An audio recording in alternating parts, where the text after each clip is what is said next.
François Nzekouye, nous l'annoncions dans notre sommaire, eh bien, il vient tout fraîchement de Marrakech, où il a participé à la COP22 pour le compte de la République démocratique du Congo, la délégation de députés nationaux de l'Assemblée nationale du Parlement congolais. François Nzekouye, bienvenue. Merci. Bon retour au pays. Merci. Après avoir siégé, qu'est-ce qui a été décidé au finish? La COP22, comme on devrait le savoir, fait suite à la COP21. Et la COP21, c'était un grand événement à l'occasion duquel la communauté internationale a pris une décision courageuse de devoir limiter les niveaux du réchauffement climatique à 2%, à 2 degrés plutôt, et si possible, aller jusqu'en deçà, jusqu'à 1,5 degré. Oui. C'est cet accord qui était attendu par l'humanité tout entière a été salué, vous l'avez si bien suivi. On se rappelle à Paris, oui. Voilà. On se rappelle, la signature a provoqué beaucoup de réactions. La positives. COP22 était une COP pour voir comment commencer à appliquer cet accord de Paris. Très bien. Et l'application de l'accord de Paris passe par la concrétisation des engagements de chaque nation d'abord, parce que, pour rappel encore, chaque pays a présenté des engagements pour pouvoir réduire ses émissions de gaz à effet de serre selon ses activités économiques ou humaines. Pour la RDC, l'engagement était pris de réduire le niveau du réchauffement climatique à 17 degrés, ou de 17%, pardon. Comment? En prenant des actions dans le domaine de l'agriculture, parce que l'activité qui génère le plus de gaz à effet de serre chez nous, c'est l'agriculture, par le fait que nous avons une agriculture sur brûlis. Et le fait de brûler les herbes ou les feuilles ou la forêt avant de commencer à cultiver nos champs émet des gaz à effet de serre d'une quantité non négligeable en ce qui nous concerne. Bien évidemment, cela est suivi par l'industrie et par d'autres activités, les transports, l'énergie et les forêts. Et donc, chaque pays a pris ses engagements, dont ce que je viens de vous dire en ce qui nous concerne, et il faut commencer à les mettre en pratique. Oui. La deuxième préoccupation à cette COP était de voir comment les financements des mesures d'atténuation et d'adaptation au changement climatique vont commencer à se réaliser. À Paris, un engagement était pris pour que les pays du Nord, qui sont les plus grands pollueurs, puissent commencer à partir de 2020 à débloquer une somme de 100 milliards de dollars par an pour soutenir les pays du Sud dans la mise en œuvre de leurs mesures d'atténuation et d'adaptation au changement climatique. Et donc, on a longuement discuté de la question dans toutes les réunions, que ce soit les réunions parlementaires ou que ce soit les négociations proprement dites à la COP, sur les efforts que la communauté internationale ou la partie Nord doit commencer à fournir déjà pour disponibiliser au moins une partie de ces fonds. Et troisième question, c'était la question du transfert technologique. On estime aujourd'hui que la technologie verte, essentiellement, est une technologie occidentale. Pour être simple, la fabrication des panneaux solaires est faite en Occident. Oui. La fabrication des éoliennes, c'est fait en Occident, y compris même les turbines pour l'hydroélectricité, qui fait partie aussi des énergies vertes. Et donc, il faut aujourd'hui faire en sorte que les pays du Sud ne puissent pas continuer à supporter également le coût cher de l'acquisition des moyens qui permettent à ce qu'on préserve l'environnement en utilisant des énergies vertes. Et donc, il faut un transfert de technologies. Transfert de technologies, je me rappelle, à Paris, la délégation congolaise avait soutenu le projet INGRA 3, proposant à ce que la communauté internationale puisse soutenir le financement de ces projets pour contribuer à la production de l'énergie bio. Absolument, nous avons répété cette demande, d'ailleurs à la réunion que nous avions eue pour les parlementaires, où, j'en profite pour en parler, le Tchad est revenu avec sa préoccupation selon laquelle il faut qu'on lui transfère de l'eau de l'Ubangi, un affluent du fleuve Congo, pour pouvoir régénérer les lacs Tchad. nous leur avons répondu par le fait que cela compromettrait les projets Grand Inga. Oui. D'autant plus qu'un des effets du changement climatique que nous ressentons déjà chez nous, c'est que le fleuve Congo, qui était navigable 12 mois sur mois, ne l'est plus que 8 mois sur 12. Ça veut dire qu'il y a 4 mois où le fleuve Congo n'est plus navigable parce que le niveau des eaux baisse.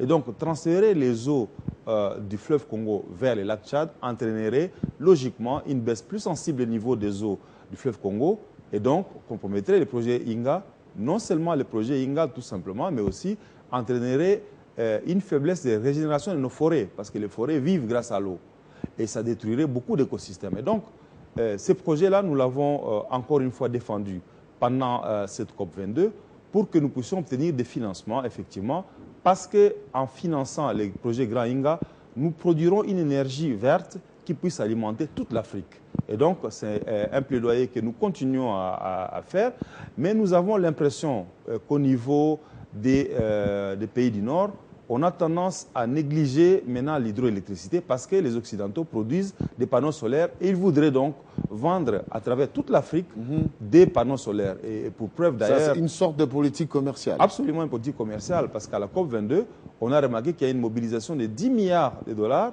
pour les panneaux solaires. Donc vous comprenez que cette orientation économique des pays du Nord qui veulent vendre aux pays du Sud leur production reste quand même une préoccupation et nous devons ouvrir l'œil de manière à ce que nous puissions privilégier les énergies qui sont en rapport avec nos ressources. Là, il y a la politique de commercialisation du réchauffement climatique. Absolument. Et donc, nous devons nous réveiller. Et nous l'avons dit de toute façon, du reste, dans nos réunions, faire en sorte qu'on puisse retenir que les énergies vertes comprennent d'abord l'hydroélectricité, parce que l'Afrique dispose de cours d'eau, mais aussi, bien évidemment, les autres sources d'énergie. Là où il n'y a pas de cours d'eau, il est logique qu'on pense aux panneaux solaires, qu'on pense à l'éolienne et d'autres sources d'énergie renouvelable. L'autre question qui se pose, c'est la ratification par la République démocratique du Congo de l'accord de Paris, signé à la COP 21. Jusque-là, selon les informations, avant que vous puissiez partir, nous avons reçu un député qui affirmait qu'on n'avait pas encore ratifié, faute de textes et de lois. Vous avez raison, effectivement, c'est une question préoccupante qui a été soulevée aussi à la COP 22. Mais selon nos informations, le gouvernement de la République, le gouvernement sortant, avait déjà apprêté à la commission de loi du gouvernement ces textes.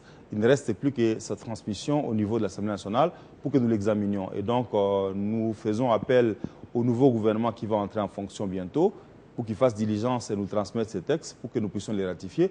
D'autant plus que le président de la République l'a déjà signé en avril dernier à New York. Et donc, nous devons nous conformer à ces textes pour en tirer aussi les bénéfices et pour que nous soyons vraiment partis à l'accord. Ça sera parmi les priorités du prochain ministre de l'Environnement. Absolument. Et qu'en est-il aujourd'hui de résultats que vous, délégation de la République démocratique du Congo, avez récoltés à cette réunion, à ces assises? Vous revenez avec quoi? Les peuples doivent comprendre. Nos représentants sont partis et ils ont parlé. Ils nous ont ramené quels résultats? Il y a beaucoup de choses que nous ramenons de la COP. La première des choses d'abord, c'est que la RDC a été le premier pays qui a rempli les conditions pour obtenir les fonds vers climat. Et donc, aujourd'hui, nous sommes éligibles pour un fonds de 200 millions de dollars. 200 millions de dollars. Pour les RAID. Et donc, ça, c'est quand même une première bonne chose, une bonne nouvelle que nous venons de ramener de cette COP. Marrakech, oui. La deuxième bonne nouvelle, effectivement, c'est l'engagement que nous avons obtenu des pays occidentaux d'accélérer leur contribution. Parce que nous ne voulons pas attendre 2020 pour commencer à débloquer les fonds. Il faut que cela se fasse le plus vite possible. Et donc cet engagement, nous l'avons obtenu et nous espérons que à la COP 23 à Bonn, nous aurons de bien meilleures nouvelles sur la manière de commencer à les débloquer. Parce qu'il faut que les choses se fassent le plus rapidement possible parce que le climat n'attend pas. Est-ce qu'il y a un front commun qui se crée quand on voit les Tchad réclamer les eaux de l'Ubangui? Est-ce que les Africains sont unis pour défendre le projet africain? Absolument, je crois qu'il y a une unanimité. Il y a des divergences de vues dans certaines questions qui qui nous divisent. Logiquement, on ne peut pas être unanime en tout, mais je crois que sur l'essentiel, nous sommes d'accord que nous devons être unis, les pays les moins avancés, de manière à ce que nous puissions obtenir le maximum possible des transferts de fonds, des transferts de technologies, pour que les pays du Sud puissent tirer profit de la préservation de l'environnement que nous faisons pour le bien de l'humanité. Et qu'en est-il des États-Unis qui, avec l'élection du président Donald Trump, on a l'impression, avec ses déclarations de campagne, que les États-Unis s'est rebuffé par rapport à l'accord de Paris? Bon, l'accord de Paris n'est pas qu'une question d'État. Il y a des entreprises qui s'engagent pour leur prestige et pour la rationalité. Il y a la science qui montre qu'il faut préserver l'environnement. Et donc, les options politiques d'un État ne suffisent pas seules à bloquer cet accord. Et donc, nous estimons que Trump aussi, après ses discours de campagne, il devra se rebiffer sur certaines questions parce que la science lui démontrera que ce qu'il croyait être illusion sont des réalités et que pour les besoins du prestige des États-Unis, il faut absolument respecter l'accord de Paris. Respecter l'accord de Paris et l'actuel Premier ministre nommé, quelle doit être sa politique environnementale après avoir participé à la COP22? Vous le conseillez quoi? Il doit faire une politique environnementale rationnelle. Ça veut dire prendre des engagements pour protéger l'environnement, mais en même temps exiger de la communauté internationale des compensations justes. Nous ne pouvons pas préserver l'environnement pour le préserver, nous devons le préserver tout en tirant profit pour le développement de notre pays. Très bien. François Zekouye, sous la casquette d'un environnementaliste, c'est intéressant de vous découvrir.